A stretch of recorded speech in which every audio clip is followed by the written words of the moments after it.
Hi there, and welcome to Real Talk in ELT, a podcast about the reality of teaching English. I'm your host, Kelly Pennington. Thank you for joining me today. Welcome back. Well, I have this hilarious map of procrastination that I found by the genius Gemma Correll. Fantastic job. I'll have to tag her in the show notes. This was inspired by, actually, there was a serious conversation with one of my colleagues because I do a lot. I have a lot of projects, and people think that I'm crazy, which is totally valid. I am. But one of the things that I get asked a lot is like, how do you do everything? Like, what do you do in terms of scheduling? So I wanted to start out with this map of procrastination. And if you can't see this podcast, I highly recommend going to a video platform. On Spotify, there should be a video, but if not, go to YouTube because the map is just hilarious for me.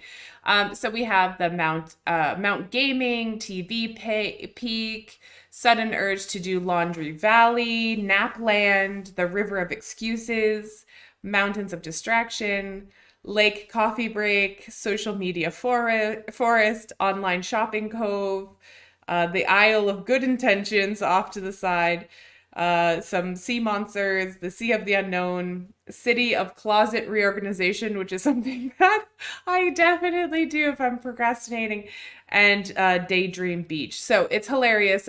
Gemma Correll, congratulations. I thought it was amazing. I think this is, it's just genius because this is a lot of, there's also a comfort zone in there. This is a lot of what happens, right? We have so much stuff to do, especially as teachers, professionals, we have lots of things to do. So the map of procrastination is definitely applicable in any profession, any industry. I am going to talk to teachers today because that's who I mostly deal with. And I wanted to then show you these tips that are brought to you by workovereasy.com, and they put together a list of tips that I thought were quite nice. Some of these things that I do, some of them I don't do, but you can pick and choose what works for you. So time management tips. The first one is to time block your day. Schedule your day in time blocks for tasks rather than just having a to-do list. I do this. So I have my morning, afternoon, and evening blocks of work time. And in between that, I have blocks of personal time where I take care of myself. I go to the gym, take a shower. Obviously, I go to the gym, I shower, I eat. I have some time where I block off to respond to social media and respond to messages and things like that. I try not to do it throughout the day. I try to do it in the appropriate time periods. But blocking out my day has been quite helpful for me. So I do have blocks where I'm working. I have blocks where I'm researching. I have blocks where I'm podcasting, etc., etc. Schedule in buffer time. So give yourself time for things to go wrong. Because it always does. So, unfortunately, I don't do that very well. I should do it a little bit better, but my clients and my mentees are very punctual and professional. So I don't have too many issues with this because I do in the morning, I have back-to-back classes, back-to-back meetings in the morning, afternoon, and night. So if I go over by 5 or 10 minutes with one, then I'm late for the rest of the day. So I don't do the buffer time as well, but I'm very punctual. Next up, you can't always be productive. Yep.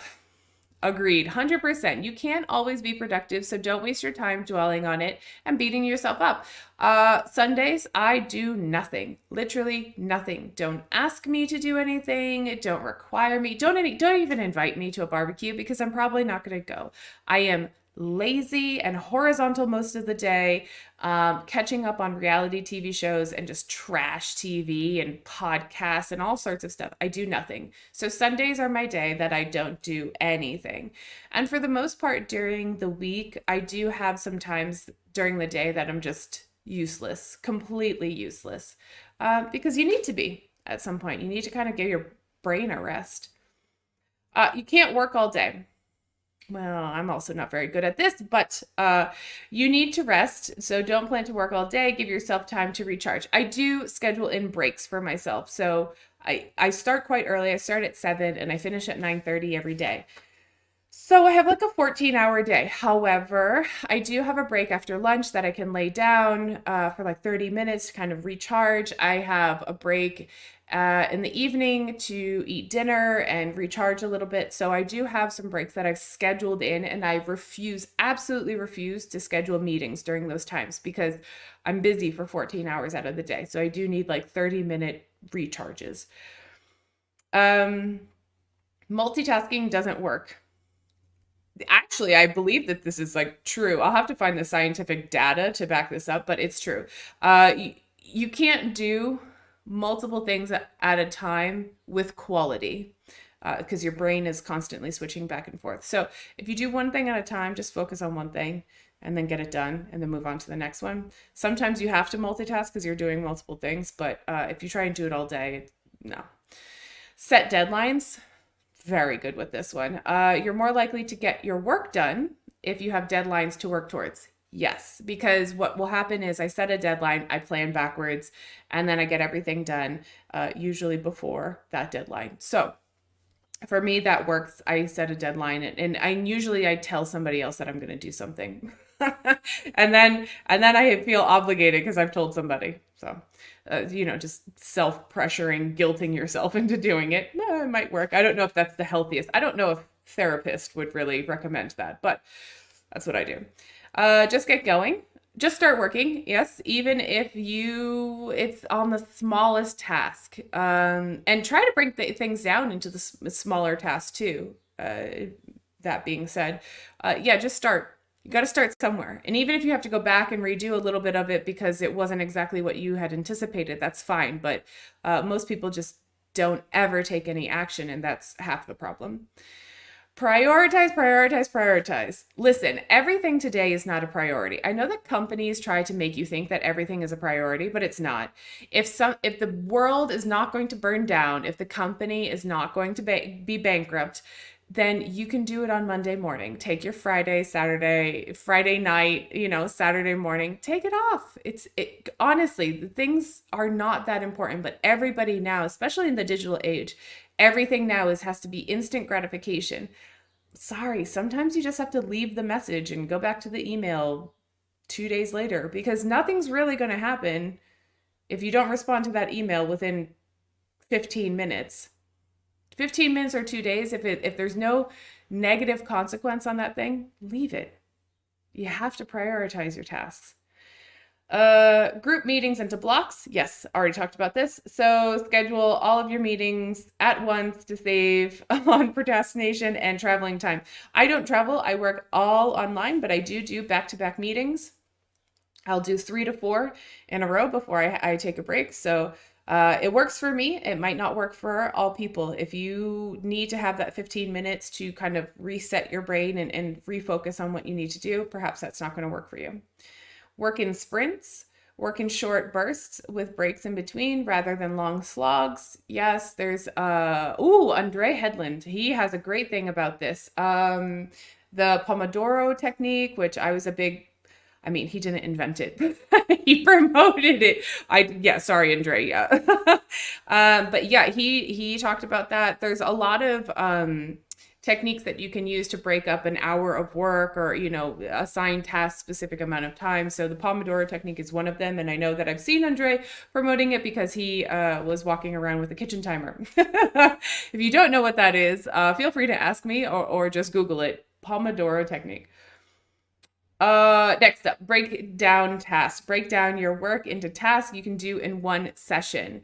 So, don't go crazy and don't be a crazy person. There's you need to calm down a little bit. If you're designing, let's say, an ebook or an online course or something like that, it's going to take hours and hours and multiple sessions. So just do one part of it, the intro, or you need to prep for this recording or this video or something along those lines. Then do that. Okay. Always take notes. Don't rely on remembering everything. You need to write it down. Yep. I've learned this over the years and I still catch myself not doing it. My client will tell me something and I'm in such a rush to do something, to not to get rid of them, but like to get off the call because I have another client, I have other things that are going on, and I forget to write it down. And then 2 weeks later, they're like, Kelly, don't you remember? I'm like, oh yeah, no, I remember you saying that, but I made the mistake. I apologize. I didn't write it down, so I totally forgot. And then, you seem unprofessional. So take notes. File things where you'll find them. Make it easy for yourself to find work and notes in the future. Yeah, I especially learned this when I was doing my Delta. I have like folders for everything. So, and each folder has a different topic and different content areas. So then I know if I need to find something on this, then I'm going to that folder. Either physical folders or electronic folders on your cloud or wherever. But yes, I typically put things that are very obvious and I write on the top of it so that I can easily find it. Like, where is my folder on this? And then I can find it and it's fine. Automate what you can and batch what you can. Yes, spend time automating all the tasks you can. I think that's very important. A tip for teachers or anybody who has social media, if you have Canva, but if you pay for the pro version, you can use a calendar of theirs. And what happens is you click on it on the day and then you can schedule, okay. Let me go back. There's a calendar in Canva on the pro version. You have to get the pro version. And what happens is you can go into the calendar and you can add content on each day.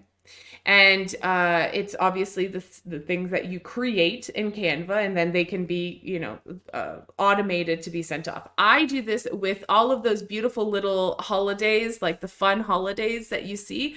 I literally will sit down 3 or 4 times a year and just try and find every holiday. and then I make the graphic for every holiday and I add it to my calendar so it automatically gets sent out because I never will remember holidays. I'm terrible at remembering birthdays. I'm literally the worst aunt in the world. My poor niece and nephews, I don't remember their birthdays ever. My family, I don't remember these things. And I have to automate them. So make your life a little bit easier, especially if you're using social media. There's a lot of things that you can. There's Hootsuite, there's Buffer, there's Pally, something like that. There's a bunch of them. And you can just automatically, but I use Canva, especially for that stuff. Batch what you can. Yep. Here's what I do. Little secret that you guys don't know about. I never post podcasts on the day that I record them. I usually think about things, and then at the end of the week, I'll have a list of podcasts that I have put together. And I've prepared all the resources and prepared all the notes on it. And then I'll record all in one day. It takes a long time. It's a little exhausting. I have to kind of like switch between materials, but it's fine. And then, but at least I have all of the video. And then another day I set aside to do editing and stuff like that. Usually I don't have to edit because,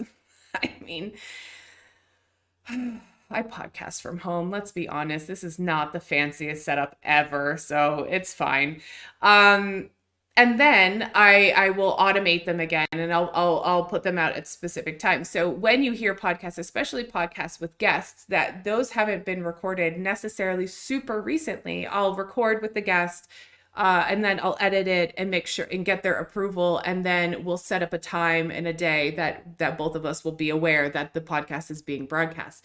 Now, I do this with everything. I do it with social media stuff. Sometimes I'm not super great at that. I do it with podcasting. I do it with lesson planning. I do it with mentee resource preparation. I batch everything. So there's certain times during my week where I'm working primarily on just lesson planning. And that's it. But then I'll have the lesson plans for the rest of the week. And then another period of time, I'm working on all my podcasts. So this is how I do things. I batch everything and it makes it a lot easier. And then everything's kind of ready. And then I just have to think about what's coming next. So if I get sick during the week, it's okay. If I have an emergency, I have to run out, it's not a big deal. So batch things. It's great. I've my life has been a little bit better since I've been batching things. And last but not least, they say to block out distractions, don't rely on willpower. I have zero willpower, by the way. If there's, I have none. It's bad. So turn off notifications and block out anything else that might distract you. I turn off my phone. I flip it over. I wait for my husband and everybody to leave the house, and it's just I can't have any distractions. I'm really terrible with distractions. So this one I have zero willpower, and I know that. It's not a good thing. So anyways, so there are some top time management tips. I use some of them don't work for me. Some of them I refuse to try because I know that I will just be terrible at it. But the ones that I do use definitely work for me and have made my life a little bit easier. So try to avoid this map of procrastination, this little island of procrastination, and see if you can implement some of these time management tips into your life. And I think teachers and professionals alike will find them to be beneficial. Again, if you're just listening to this, if you go to the video version, there is a whole list sitting side by side with me, either on Spotify or YouTube. So you'll be able to take a screenshot and see which ones you can implement. That is it for me today, and I will see you soon. Hopefully, I'm working on getting those batches of podcasts together and spreading them out over time so that you guys are constantly able to have access to new content. All right, send me a message or comment below. Let me know if there's anything that you are super interested in that I haven't been covering yet on the podcast, and I will try to include it in future episodes. That's it for me today. Have a great day. Ready to join the conversation? Head on over to Instagram at Real Talk and ELT Pod or at Kelly Pennington ELT and send me a message. That's it for me. Take care of yourself, your health, your vibe, and your tribe. Until next time.